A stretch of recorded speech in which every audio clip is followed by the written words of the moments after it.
G'day and welcome to this week's FriBaT, Friday Beers and Tools with Andy. This week we have another boutique type beer. This one's Steamrail, the Gold Digger.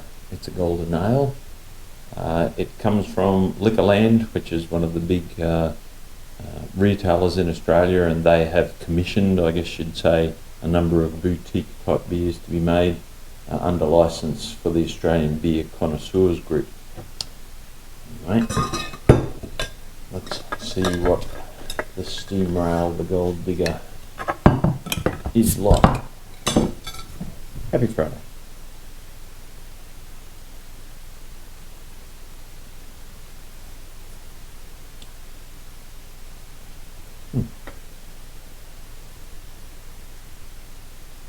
It's a classic golden ale. Very nice, very easy drinking. Would go well with a steak. I think I say that every time, don't I? Well, I like steak. I like beer. Very nice beer. It's 1.2 standard drinks in this size stubby and 4.5% alcohol. The spiel on the bottle goes, legend has it that in the gold rush days of 1873, Ballarat in Victoria saw a gold swindling dame named Grace in the local bars. She wooed the gold from her victims, tempting them with one too many of the finest golden ales. Fair trade, we say.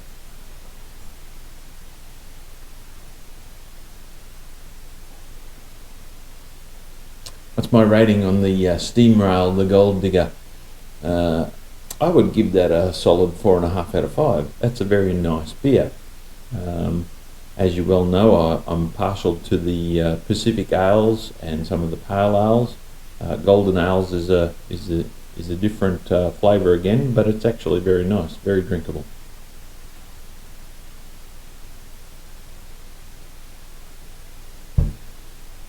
Rightio, on to our tool review.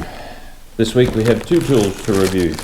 First one is a hand tool that I purchased after seeing another YouTube channel using it, and this was from Amazon Australia.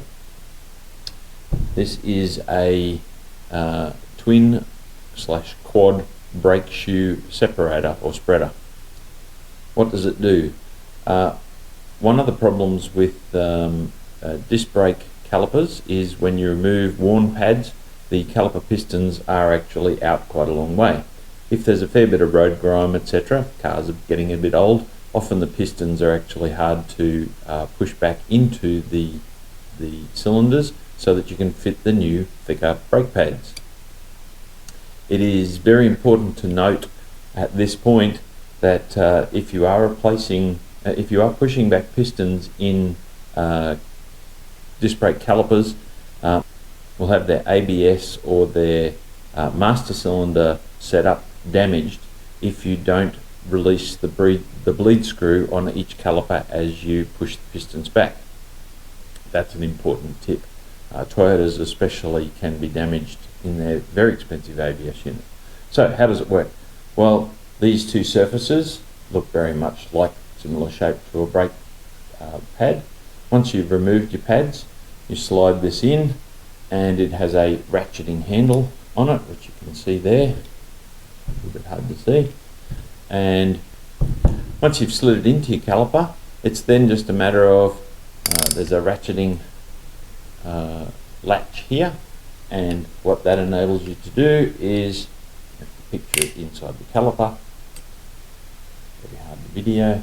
So it's inside the caliper now, and if you watch as I ratchet it, both these steel plates are pushing outwards and thereby pushing the pistons back into the cylinders. Once you've clicked the ratchet in the other direction, then it's just a matter of ratcheting it back in again, closing the two arms, and you can remove your tool. For many years I've been doing this with either a G-clamp or a block of wood against the old pads.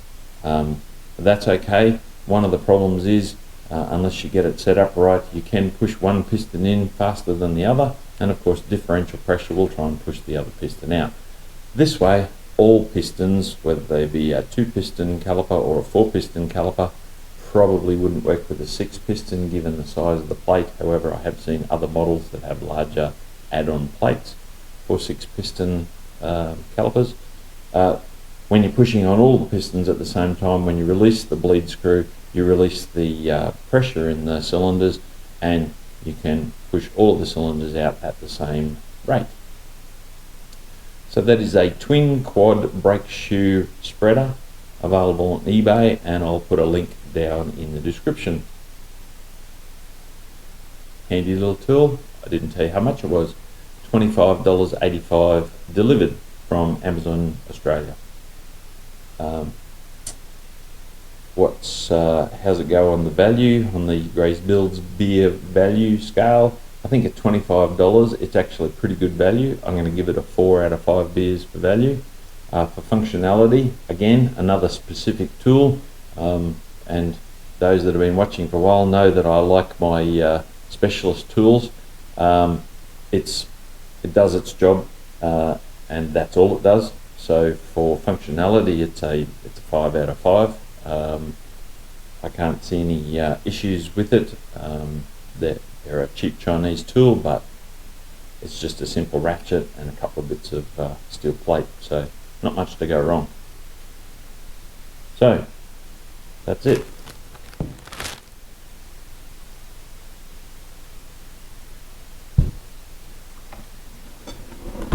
Second tool for today is another bearing puller separator kit. This one I purchased from Sydney Tools in Darwin at a cost of $69. It's Daytona branded. It'll be a little bit hard for me to show you the contents. That's it there. What does it have in it? Well, most importantly, a lot of bearings are attached onto shafts that are quite difficult to get off unless you have a proper press and you have access to them. These type of bearing separator units, as you can see, they have a bevel on this side and they're flat on this side. So once you've got that around your shaft, then you can either put this in your press, or you can use any number of these. They call them push-puller legs, and then it enables you to put on the center part, and using the jack screw or forcing screw, sounds like a good Chinese translation, on the top here to push the center shaft out and pull the bearing off the tool. So the kit, as I said, contains a large spreader unit back in there. It also contains 4 sets of these hex push-puller legs, which enable you to increase or adjust the length of the shaft that you're trying to pull off or push off. It also has a smaller separator jaws for much smaller bearings. This is the top section, which you saw what that did before. Jack screw or forcing screw, 177.8 millimeters long. And it also has a couple of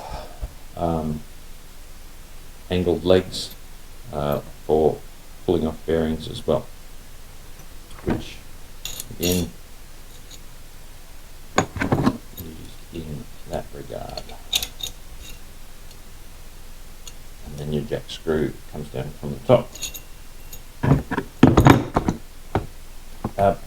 Bearing pullers, I think I've spoken about this before when I reviewed a last small bearing puller, are one of those tools that you start collecting when you're building your kit, and you probably keep collecting until you die, because there's that many different types of bearings and races and things that you need to pull off on cars, machinery, etc. over your course of your handyman career or professional career if you're a mechanic.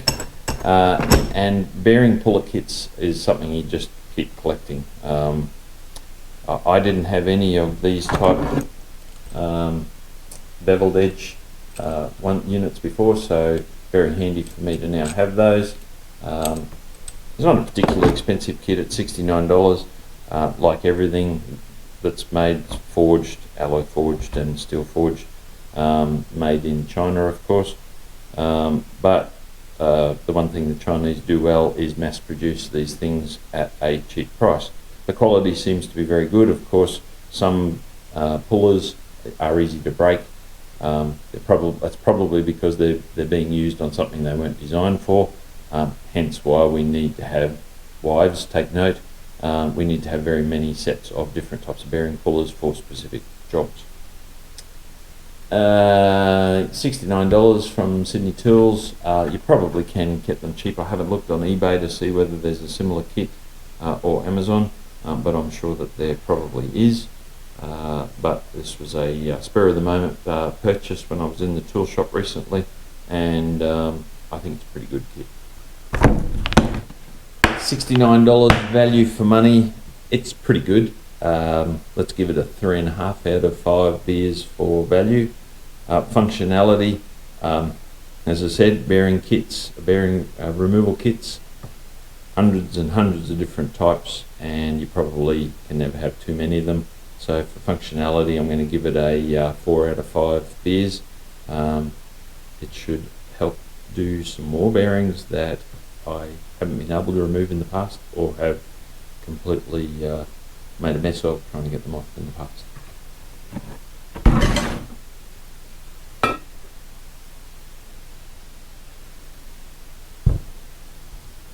So that's it for this week's FriBaT Friday Beers and Tools. Hope you got something out of that. As usual, please like, share and subscribe.